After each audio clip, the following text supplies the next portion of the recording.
Capítulo 3. La percepción inocente. Vamos a dar comienzo a este capítulo con el nombre de la percepción inocente.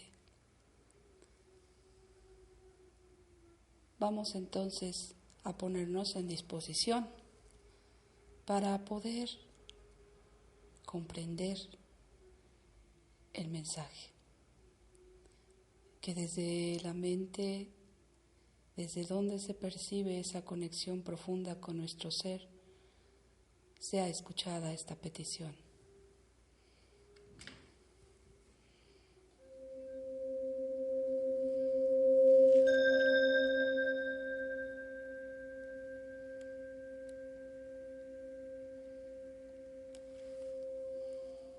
Gracias.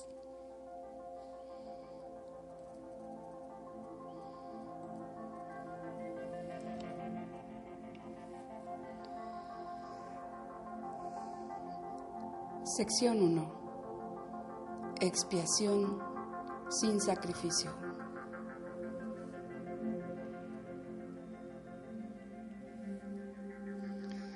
Hay otro punto que debe quedar perfectamente claro antes de que pueda desaparecer cualquier residuo de temor que aún esté asociado con los milagros. La crucifixión no estableció la expiación, fue la resurrección la que lo hizo. Son muchos los cristianos sinceros que no han entendido esto correctamente.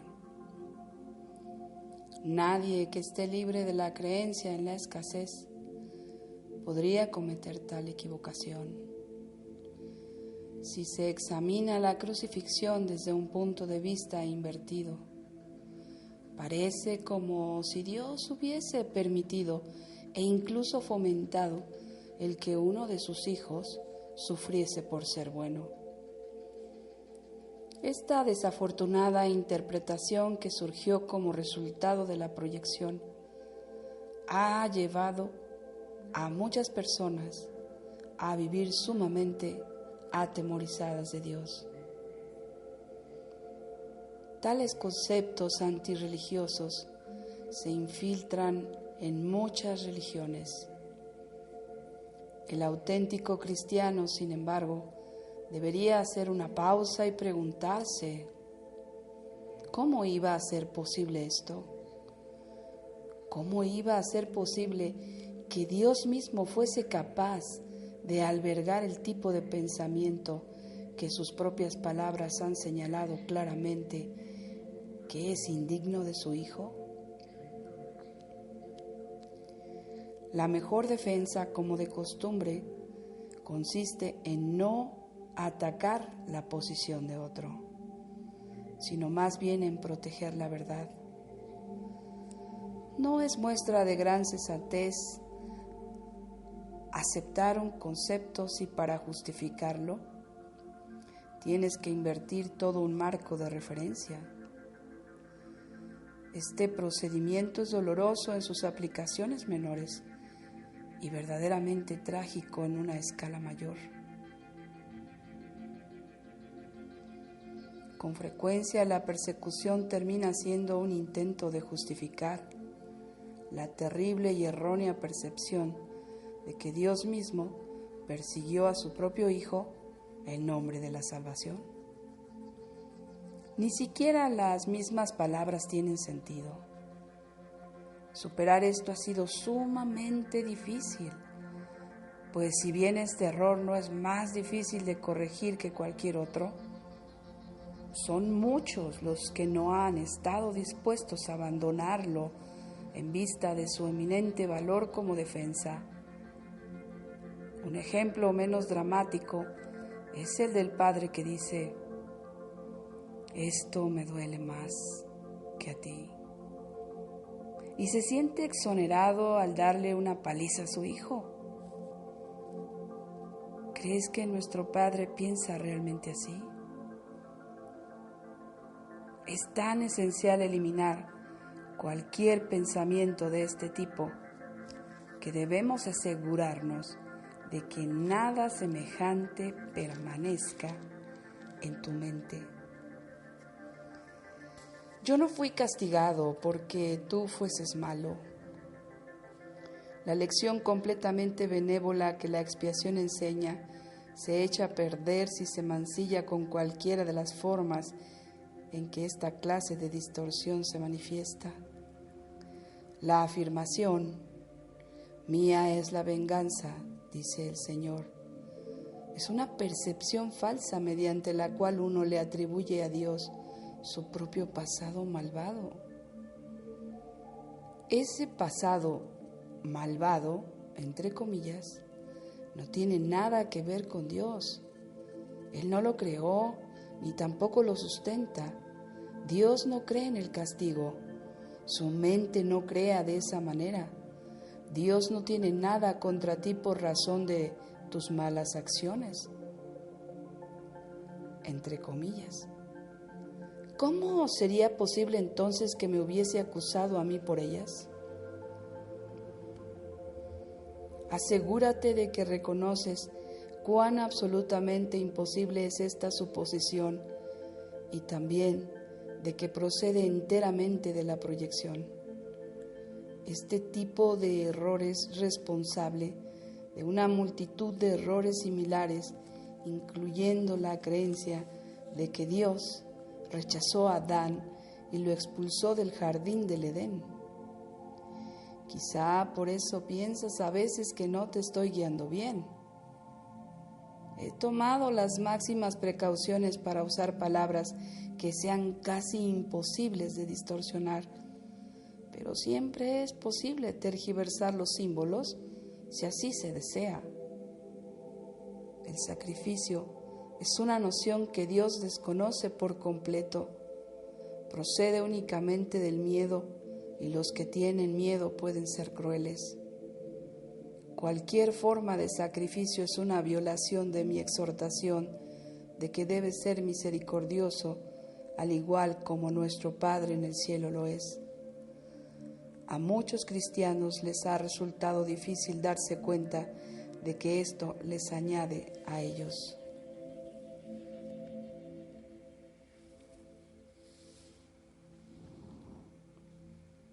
Los buenos maestros nunca aterrorizan a sus estudiantes. Aterrorizar es atacar, y como resultado de ello se produce un rechazo de lo que el maestro ofrece, malográndose así el aprendizaje. Se me ha llamado correctamente el Cordero de Dios que quita los pecados del mundo, mas quienes representan al Cordero manchado de sangre no entienden el significado del símbolo. Si se entiende correctamente, es un símbolo muy simple que habla de mi inocencia. El león y el cordero tendidos el uno junto al otro simbolizan que la fuerza y la inocencia no están en conflicto, sino que viven naturalmente en paz. Bienaventurados los puros de corazón, porque ellos verán a Dios, dice entre comillas. Es otra forma de decir lo mismo. Una mente pura conoce la verdad y en eso radica su fuerza. No confunde la destrucción con la inocencia, porque asocia la inocencia con la fuerza y no con la debilidad. La inocencia es incapaz de sacrificar nada, porque la mente inocente dispone de todo y solo se esfuerza por proteger su plenitud. No puede proyectar, tan solo puede honrar a otras mentes, porque honrar a otros es el saludo natural de los verdaderamente amados hacia los que son como ellos. El Cordero que quita los pecados del mundo, entre comillas, en el sentido de que el estado de inocencia o gracia es uno en que el significado de la expiación es perfectamente obvio. La expiación carece por completo de ambigüedad. es perfectamente inequívoca porque existe en la luz. Únicamente los intentos de ocultarla en las tinieblas han hecho que sea inaccesible para aquellos que eligen no ver. La expiación de por sí solo irradia verdad. Por lo tanto, el epítome de la mansedumbre y derrama únicamente bendiciones. No podría ser eso si procediese de cualquier otra fuente que no fuese la perfecta inocencia. La inocencia es sabiduría porque no tiene conciencia del mal, y el mal no existe. No obstante, es perfectamente consciente de todo lo que es verdad. La resurrección demostró que nada puede destruir a la verdad. El bien puede resistir cualquier clase de mal, al igual que la luz disipa cualquier clase de oscuridad. La expiación es, por lo tanto, la lección perfecta. Es la demostración concluyente de que todas las demás lecciones que enseñé son ciertas. Si puedes aceptar esta generalización ahora, no tendrás necesidad de aprender muchas otras lecciones de menor importancia. Basta con que creas esto para que te liberes de todos tus errores. La inocencia de Dios es el verdadero estado mental de su Hijo. Y en ese estado tu mente conoce a Dios, pues Dios no es algo simbólico, Dios es un hecho. Cuando conoces a su Hijo tal como es, te das cuenta de que la expiación y no el sacrificio es la única ofrenda apropiada para el altar de Dios, en el que solo la perfección tiene cabida. El entendimiento de los inocentes es la verdad. Por eso es por lo que sus altares son verdaderamente radiantes. Bien, pues te invito a tomar una respiración profunda. Vamos a ubicarnos en el aquí y ahora. Vamos a hacer conciencia amorosa y vamos a ir un poquito nada más a ver que esto habla en tu corazón y en tu mente. El ser ya tiene todo el conocimiento. Nosotros solamente estamos encontrándonos en el punto y en el centro exacto de este maravilloso mensaje. Se nos está diciendo en el primer párrafo que hay un punto que se debe quedar clarísimo. La crucifixión no fue para sacrificar y poner al Hijo de Dios como ejemplo de sacrificio y de dolor para todos sus hermanos. Examinando esto, si lo vemos desde el punto invertido, es como si creyésemos que Dios permitió y fomentó que sufriera su Hijo para ser bueno. Esta es la interpretación que ha hecho que nosotros aceptemos el sacrificio como parte de un intercambio para nuestra propia paz y salud mental, para conseguir en nuestras relaciones respuestas afectivas o afirmativas.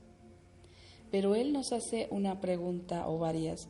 ¿Cómo va a ser esto posible, que Dios mismo fuera capaz de albergar ese tipo de pensamiento? Se nos ha dicho que esto únicamente ha sido válido para mostrar la resurrección, aunque la crucifixión no establece la expiación, fue la resurrección lo que hizo que esto fuese posible.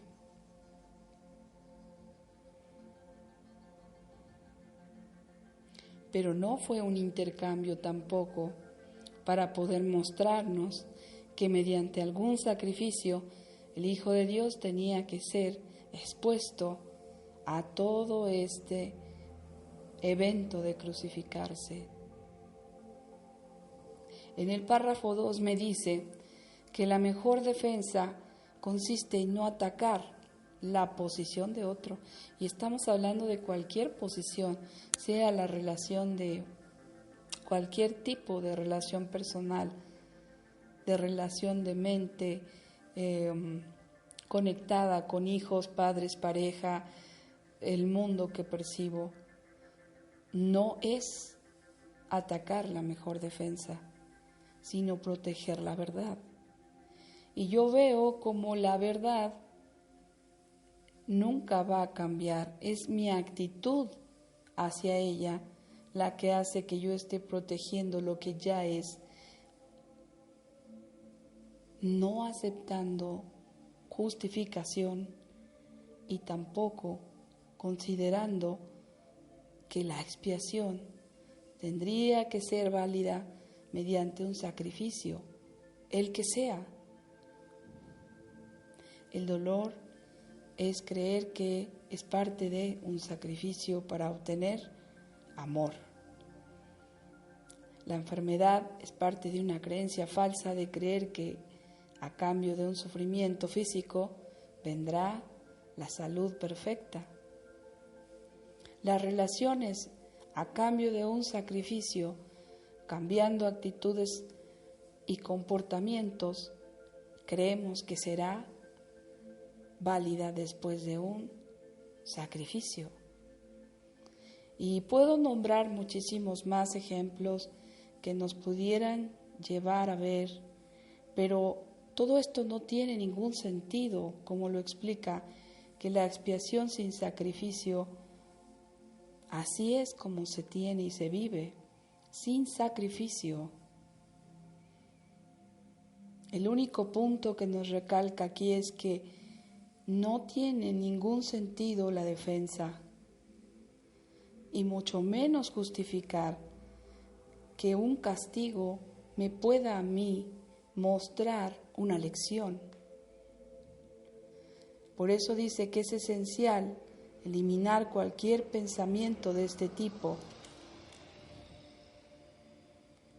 Y cuando dice yo no fui castigado porque tú fueses malo, esto es, y lo he dicho en otros capítulos, la interpretación que se tiene cuando Helen Schucman escribe un curso de milagros.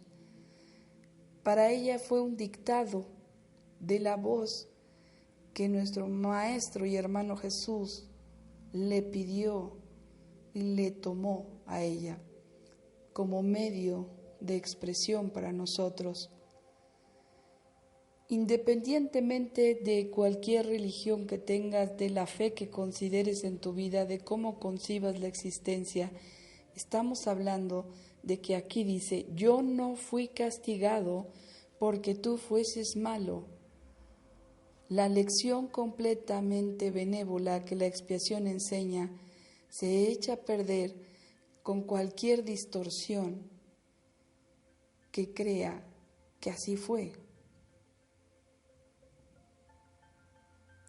Dios no puede creer en el castigo. Dios no puede hacer nada contra de ti por tus malas acciones. Para eso existe una ley de causa y efecto que me muestra que un pensamiento erróneo genera más error, confusión y separación. En el párrafo 4 me dice que el sacrificio, entonces, es una noción de desconocimiento completo acerca del verdadero Dios y que solamente esto procede del miedo y de la crueldad, afirmándome que cualquier tipo de sacrificio tiene que ser misericordioso para alcanzar a mi Padre en el cielo.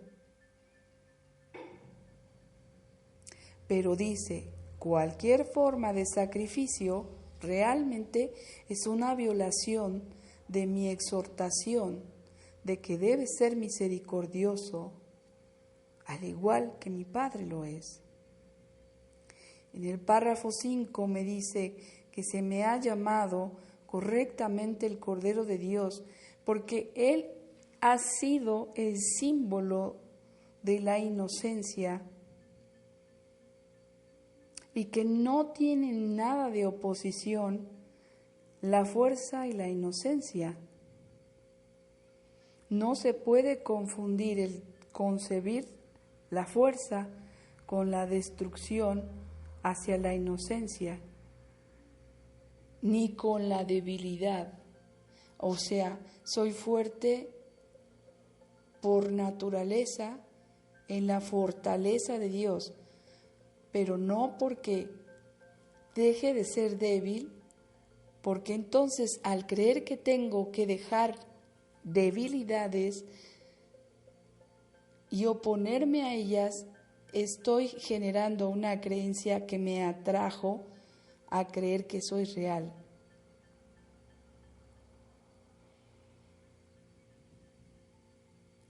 Por eso es que la inocencia es incapaz de nada, porque la mente inocente ya dispone de todo. Y lo único que hace la inocencia es en tu mente, en mi mente, proteger su plenitud. Cuando estamos hablando de expiación, estamos protegiendo nuestra plenitud.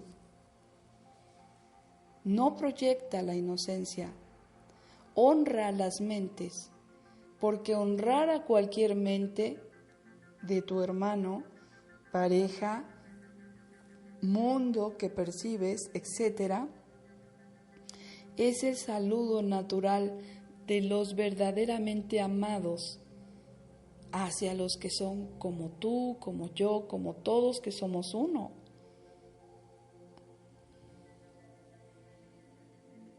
La expiación carece por completo de ambigüedad.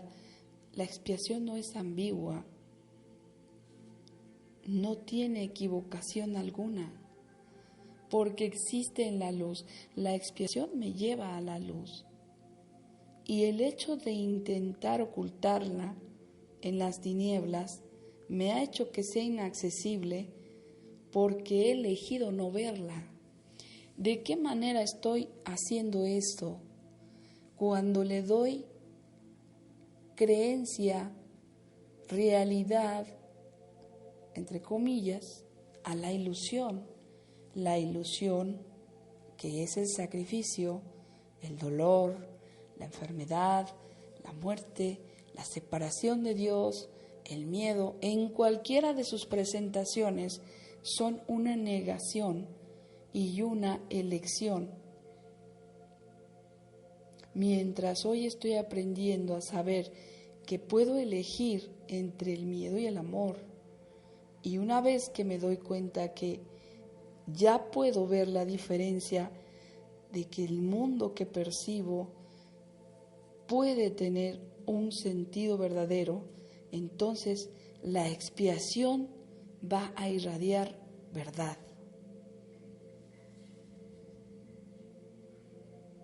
Por lo tanto, la resurrección demuestra que no puede ser destruida la verdad. Jesús, aquel que se presentó en una crucifixión, fue resurrecto o resucitó y demostró que Él seguía siendo el Santo Hijo de Dios. Y aunque ese cuerpo fue maltratado y fue tratado con esa historia que sabemos, hace referencia, no fui castigado. Y el resultado que se quería mostrar no era el sacrificio por ti y por mí, sino la resurrección. Si nosotros estamos dispuestos a aceptar esto hoy, pues estamos en camino de reconocer que la inocencia de Dios es el verdadero estado mental de todos nosotros. Y en este estado conoceremos a Dios, en la inocencia. Cuando no hay juicio, cuando no condeno, cuando no culpo a mí o a otros, cuando sé que soy inocente, cuando lo siento, cuando percibo mi inocencia, estoy conociendo a Dios. Y Dios es un hecho. Por lo tanto, dice aquí que el entendimiento de los inocentes es la verdad. Por eso es por lo que sus altares son verdaderamente radiantes. Pues muchas gracias. Vamos a seguir con estas maravillosas lecturas y hasta donde nos sea posible ser lo más frecuentes para poder seguirlas compartiendo. Muchas gracias y hasta el próximo tema.